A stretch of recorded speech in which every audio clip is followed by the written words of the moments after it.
আমরা আমাদের অন্তর্মুখের প্রথম প্রযোজনাটা সবসময় এখানে করতাম মানে এরম লম্বালম্বি করে করতাম। সেটা হয়তো 10-15 জন দেখলেন, দেখে তারা একটা মতামত দিলেন, তারপর স্টেজে গেলেন। তো সেইটা তারপর অনেকদিন হয় না। তখন আমরা মাঝে মাঝে ভেবেছি যে এই স্পেসটাকে নিয়ে যদি করি তাহলে তো বেশ খানিকটা জায়গা পাওয়া যায়, মানুষজনের একবার সুবিধা হতে পারে।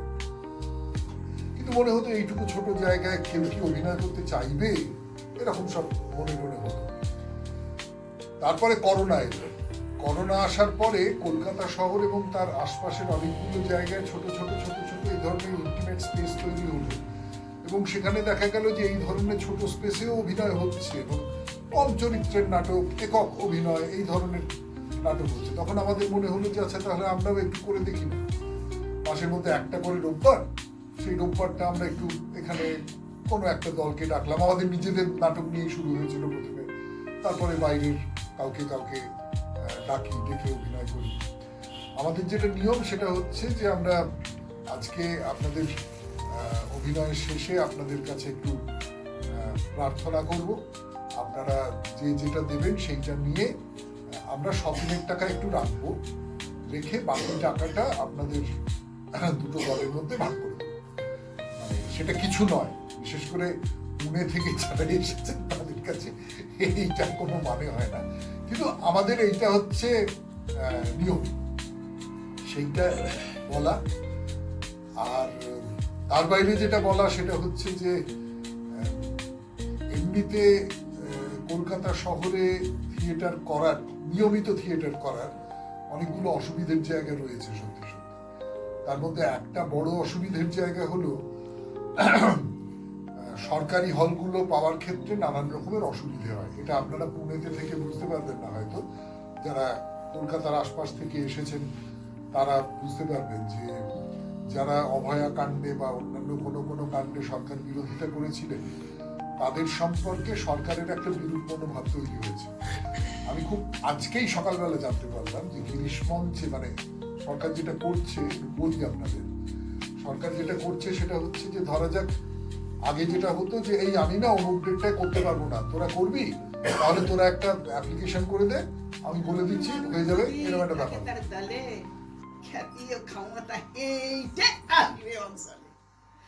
এইসব ভেবে চিনতে মনসা গেল সান্দুর কাছে, ইয়া সান্দুরে বলল, সান্দু সান্দু আমার দলে আইসো।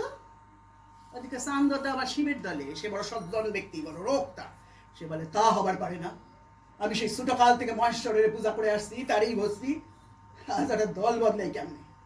আর তাছাড়া যেই হাতে পুজি আমি শিব শুলো পানি, সেই হাতে না পুজিব স্যানে মুড়ি কানি।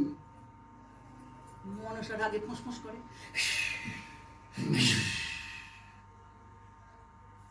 মনসারা গিয়া ওঠে চোখেতে আগুন সোটে, ওহে সান্দু তোর মুখে খালি না, আমার মাথা খানি একটু বড় না, একটা চোখ গেছে ছোটবেলায়, তাই বলে দিবি পড়ে খালি।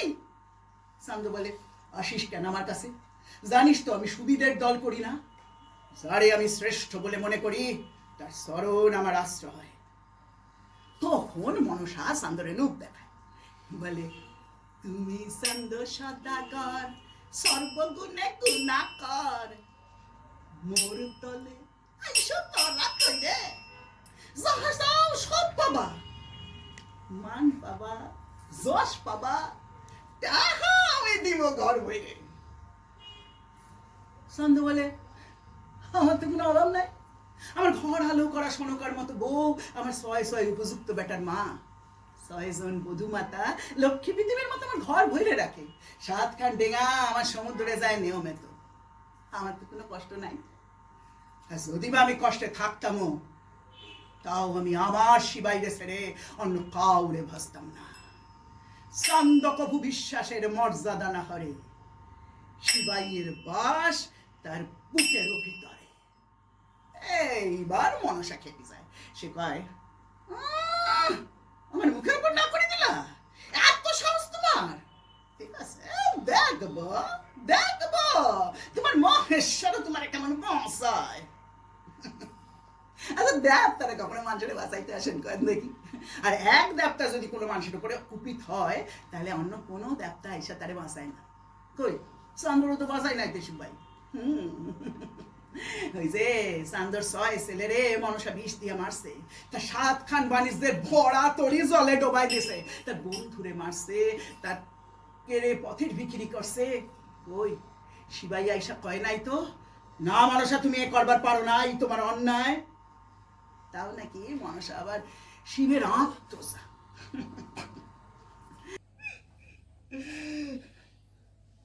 আমার মনে পড়ে জানো মা, আমার মনে পড়ে বাপু যখন আমার বাপের কাছে আমার চেয়ে নিতে গেছিল, আমি ওই দরজার ফাঁক দিয়ে দেখছিলাম একটা একটা মানুষ সে কখনো মাথা নিচা করে নাই, তার শব্দ ডিঙা মাছ দরিয়ায় ভাসায় দেছে, ডোবায় দেছে মনসায়। তার 6 জোয়ান ছেলেরে সে বিশেষ ছটপট করে মরতে দেখেছে। তার 6 বধূমাতা যাদের সে লক্ষ্মী বিতিমে বলে গব্য করত, তারা শাঁখা ভেঙ্গে সিন্দুর মুছে তার সামনে বেশাত পৃথিবী হয়ে ঘুরে বেড়ায়।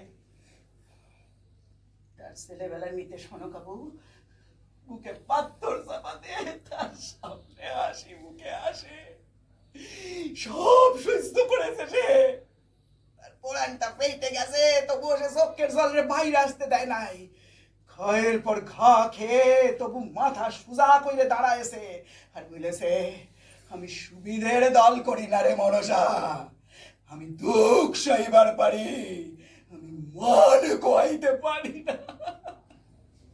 আমার উকি দিতে দেখে বাবু মরে ডাকলো, উকি দিতে দেখে মরে বাপু নিল ডেকে, কয়েছিল দিলাম সম্মান মোর তোর কাছে রেখে, চল মা আমার ঘরে আলো কর বাড়ি, বুড়ায় বাপের দায় নেওয়া তাড়াতাড়ি। বাপর সেই সম্মান আমি অঞ্জলি পেতে লয়ে আমার বুকের মধ্যিখানটায় রেখেছি। আমারই তো লড়াইয়ে যেতেই হবে মা, কারণ বেগুলার কোনো খারাপ খবর যদি এই বাইরে রটি যায় তাহলে হাওড়া যদি সুইটে আসে তাহলে ঢেউ সিংহাসনের উপর দিয়ে চলে যাবে, খানটা ধুলে ধুলে হয়ে মিশে যাবে। সুতরাং খুব সাবধান, যা করতে হবে ভেবে চিনতে, খুব রয়ে বসে খুব সাবধানে। বেহুলা সকল রেপের নাম করে চোখ তুলে তাকায়, হে কি ওরা দেবতা, তাহলে তাহলে ওদের চোখে মুখে সর্বাঙ্গে এমন লালসা কেন? তারপর যেন ছাপায় পড়বে, তারা ছিঁড়ে খাবে। একজন দেবতা বলে, কি বেহুলা তোমার নাকি অনেক প্রশ্ন, আমাদের বিরুদ্ধে অনেক অভিযোগ, তাই? বেহুলা না কেমন থতমতো খেয়ে যায়। সে দেবতার চোখের দিকে তাকায়, দেখে গলা সরিয়ে যেমন মধু চড়ছে, চোখে কিন্তু সে মধু নাই, যেন শরীর ধার। সে বলে, আমি জল খাবো। জল খাবা? তা শুধু জলই খাবা না অন্য কিছু? এখানে সব ব্যবস্থা আছে। বেহুলা বলে, কি বলছেন? আমি আমার পতির জন্য ওষুধ নিতে এসেছি। ওষুধ? বাবা বাবা বাবা, তুমি কেশবতী তাই রূপসী, তোমার তোমার কথা কি ফেলতে পারি? বেহুলার শুধু গলা নয়, যেন ভেতরটা পর্যন্ত শুকায় যায়। সে যেন হৃৎপিণ্ডের ধকর ধকর শব্দ শুনতে পাচ্ছে, মনে হচ্ছে সে যেন সাঁতার না জেনে জলে ঝাঁপ দিয়ে পড়েছে। সে বাবার বলে, হ্যাঁ আমি জল খাবো। আয় কাজেশ, জল নে আয়। আমি শুধু জল খাবো। আয় কাজেশ, শুধু জল নে আয়। জল আসে, মিষ্টান্ন আসে। ডাক্তার পায়, হ্যাঁ জল খা, মিষ্টান্ন খা, কে বিশ্রাম করো, কত কষ্ট বুঝি তো। বাস বাস, তারপরে আমাদের একটা অনুরোধ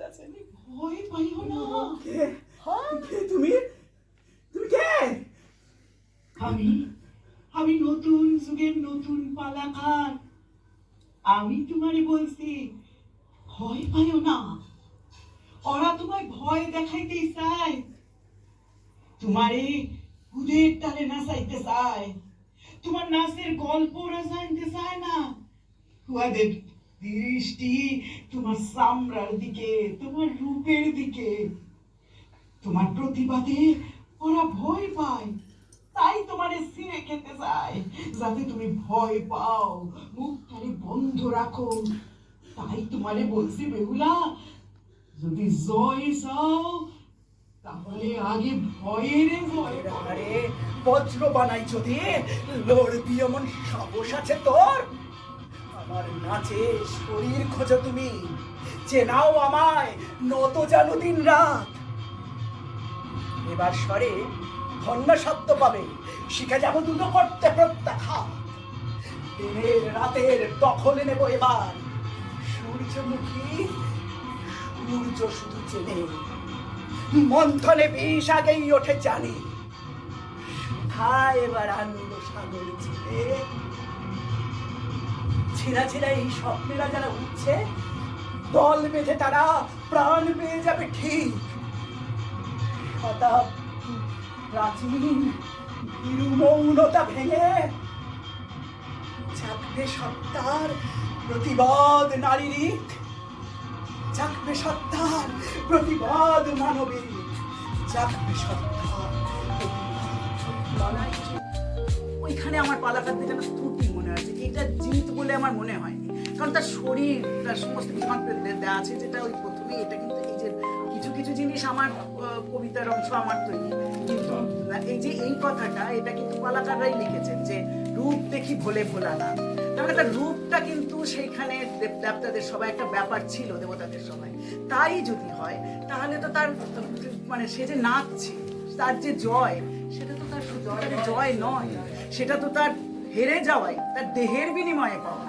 সেই দেহের বিনিময়ে তো অনেক কিছু পাওয়া যায়, এই সমস্তটা একটা চরিত্র সত্য বলে লোকে মনে করে, সেটা আমি চাই, দেহটা নয়, নিজের জ্ঞান দিয়ে। মনসামঙ্গলের ইন্টারপ্রিটেশনে কিন্তু চাঁদমণিকের পালাতেও তো এই কবিতা আছে, বা মনসামঙ্গল নিয়ে যারা নাটক লিখেছেন তারা সকলেই এই জায়গাটাকে এরকম করে দেখিয়েছেন যে এটা বেহুলার হার, আপনি ওটা করেননি, ওটা একটা খুব ব্যাপার ভালো। হ্যাঁ, আমার যেটা মনে হয়েছে পত্রিকা, আমি মানে মোটামুটি 22 জনের নানা জায়গা পড়লাম, একটা কথা মনে হয়েছে, সেটা আপনি ভেবে দেখতে পারেন।